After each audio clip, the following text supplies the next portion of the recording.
Well, lucky you guys, the last video before I go away, back on that plane and back home will be the Supercoach buy, hold, sell. And if you haven't checked out my results for the week, my general thoughts around my side, then go and check that out in my round results video. This one will be going through from fullback all the way up to the hooking position, the guys that you should look to target, to hold, to sell. And I've got Kalen Ponga, it's tough viewing down there at 591k, but very, very expensive. And after this Warriors clash, they get into a nice little run. So I think it's very, very hard to sell Ponga. Gutherson at the moment still averaging 91, but 3 lower scores in his last 4 games is a bit tough since owning him, with that big 130 in there as well.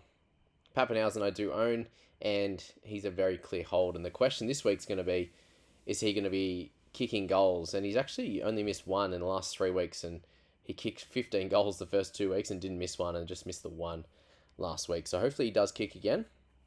If we're looking in that fullback slot, it's between Teddy, and Drinkwater there. Now, Drinky is 140k cheaper, and that might make your decision. If you have bulk amount of cash, then Tedesco's probably the play given his extremely high scoring over the last few years. He's lost 74k, Drinky's lost 67 as well, and I do expect both of them to outdo should make some more money back from where they've lost it, back to towards their starting price. Drinky with the goal kicking, the team's playing better. His average over the last 3 has been 76 and looks much nicer compared to the 69 that he has across the season. So it was a tougher start, and he's starting to improve there. Their run's a lot better. They've had their bye now. Teddy has the round 10 bye. He misses 14 as well, whereas Drinky's just got the round 12 one in the next long period of time. So it could just be price. It could be based on potential scoring as well. Fletcher Sharp, 591k. He's in the fullback slot. You can pick him down there or at flex in the centre wing as well. I think he's about to go on a really nice run, and that 85 helps him out. The Knights have been really poor. They've got a nice stretch of games, a nice run all the way up through to round 18 as well.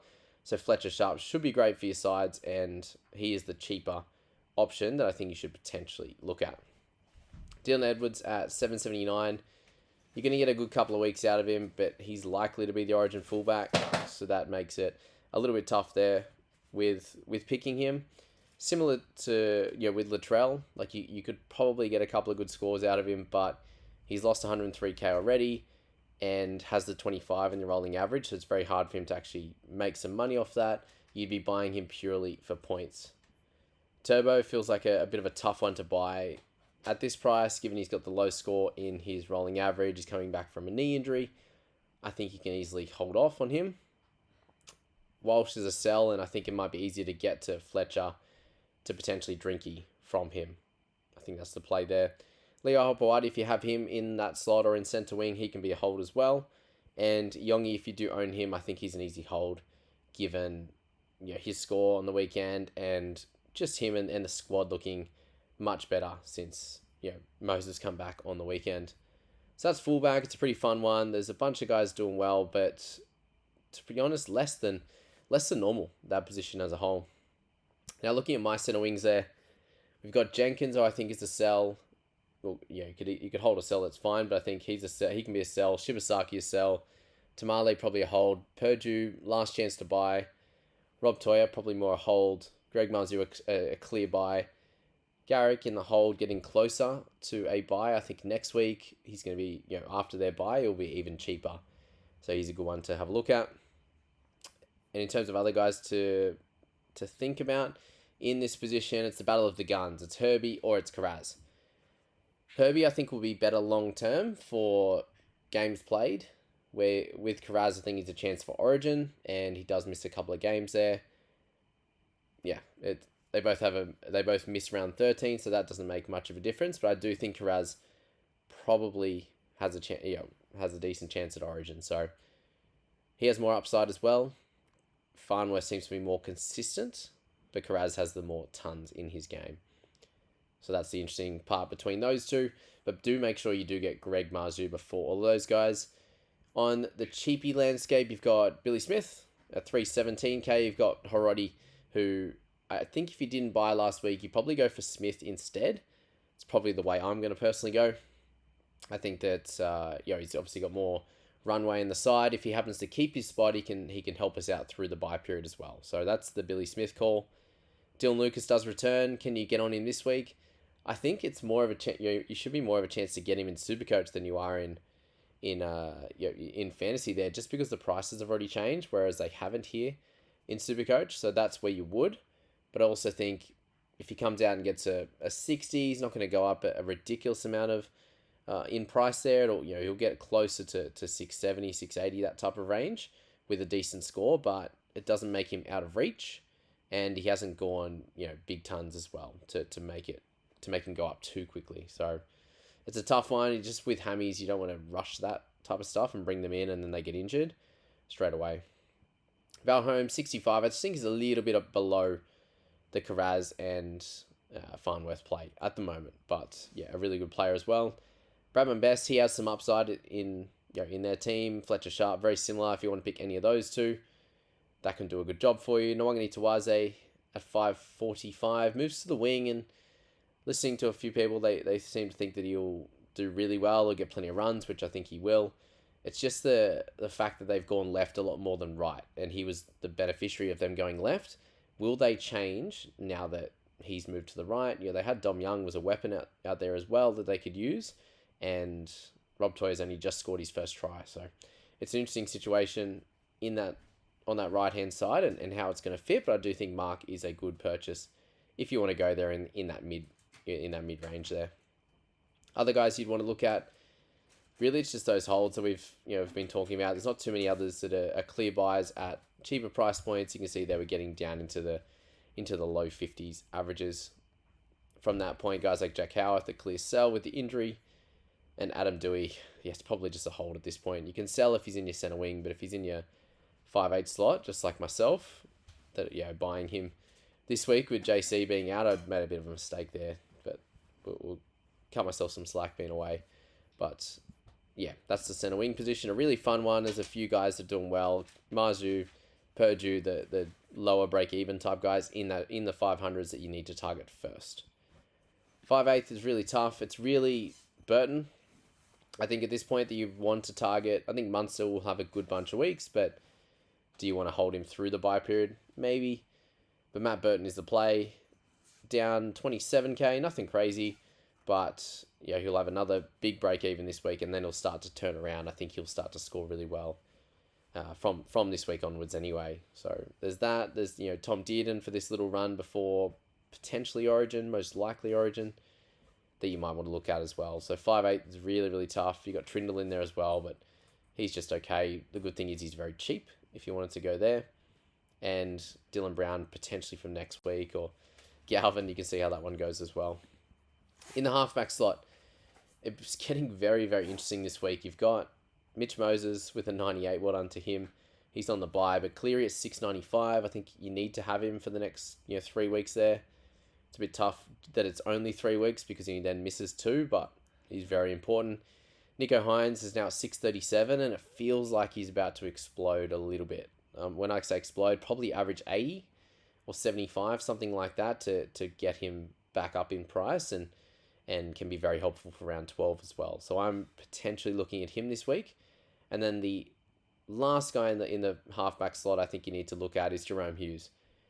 Picked up a 61 on the weekend, averaging 58.4. He's down 135k from his incredible season last year. He does have some room still to go down, but at that price point of 670, he's in a good spot to be a purchase this week.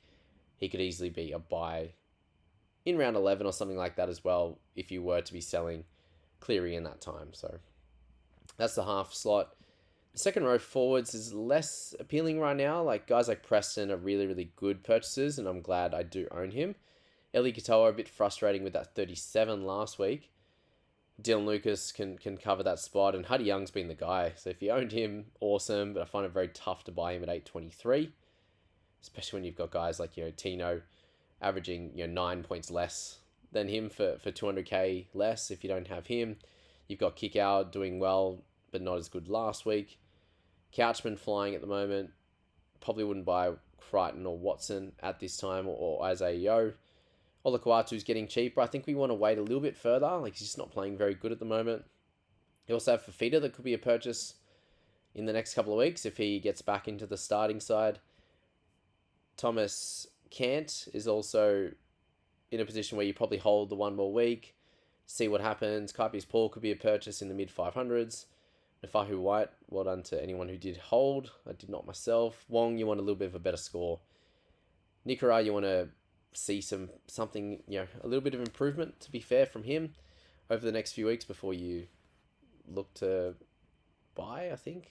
If you own right now, it's a clear hold. And that's really it, I think, from the averages. Yeah, nothing too much of excitement there. You've got Nicholson, like myself, not a really high break-even this week of 58. You could easily hold.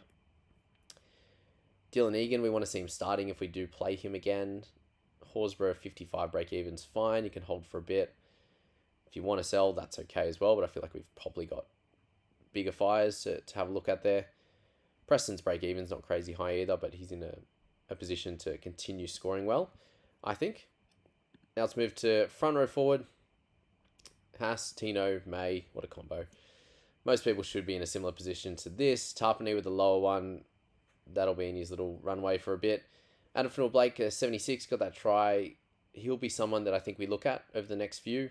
Could potentially move Tino down to second row forward. Could look at buying Adam at 661. I think is a really, really good price point as well. The worry with him at the moment is the minutes and the little groin niggle that he is carrying. And until we see some bigger minutes, I think we can wait just the couple of weeks until that potentially happens.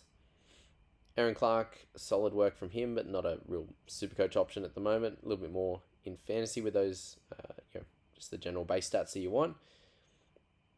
And that's really it from front row forward. Yeah, it's very, very stacked with those top guys. And then hooking position, it's Starling and Mamazelis up top. And I'm just going to hold Starling, I think. There's guys like Garlic in the cheaper position at 258 that could do a job. Riley Smith, very cheap. And, played 80 minutes on the weekend, which is good, but not scoring great. Jez Tavanga with the biggest score on the weekend, but not someone you want to fall into. What about Reece Robson down under 500k? It's very, very cool to see. Wild if you own him, but just some low scores until last week. He finally stepped up. If you've got Sandon, he's an easy guy that you can muck around with. I'm potentially looking at like Mamazelis out, bring Sandon up, and like bring in Nico Hines at half. I think that's a really fun thing that I could look at personally. So you can get creative. You can get creative with different things like that. Harry Grant's injured now. Blake Brayley had one of his, has his best game of the year. Wade Egan had his lower one. Connor Watson doing well, but I don't think you can buy now. McInnes is okay, like just plodding around 50s and 60s. Reed Marnie you probably don't want a piece of. Cook and Little still cannibalizing each other a little bit. They both scored 66 on the weekend, so yeah, it's an interesting position. It's, when I say interesting, there's nothing in it. So I just won't personally be spending any trades on the position, and I just want to spend them in the other positions that have plenty of upside. And I could trade Starling, and like we saw the last few weeks, apart from the 28 last week, he's been scoring really well. 50s, gets the odd 70 odd, and some of these other guys, like it's Watson, and that's about it. Watson and Egan. At the moment, Starling's the third best scorer, so there's no point selling him and paying extra for someone that's only scoring a tiny bit better. That seems silly. So I think you should do the same. If you've got the guys like Sandon Smith, you can easily just keep playing him. It's fine. He outscored Starling on the weekend, and Wade Egan had a low one if you spend up on him. So it's just gonna happen on a week-to-week basis. And we'll leave it there, guys. That's Supercoach buy, hold, sell. I hope that helped you guys, and we'll be back at home, and we'll be able to extend these a little bit longer once I have a little bit more time. Good luck this week. I'll update my trades on Friday after the first game, but that's something I am looking at. I'm looking at getting guys like Farnworth or Carraz. I'll decide that tonight, and probably Billy Smith. They're the simple things there, with a few guys that are sells down in centre wing, and potentially a Mamazelis or something like that. We sent second row forward, potentially getting the upgrade next week. So that's it, guys. We'll see you later.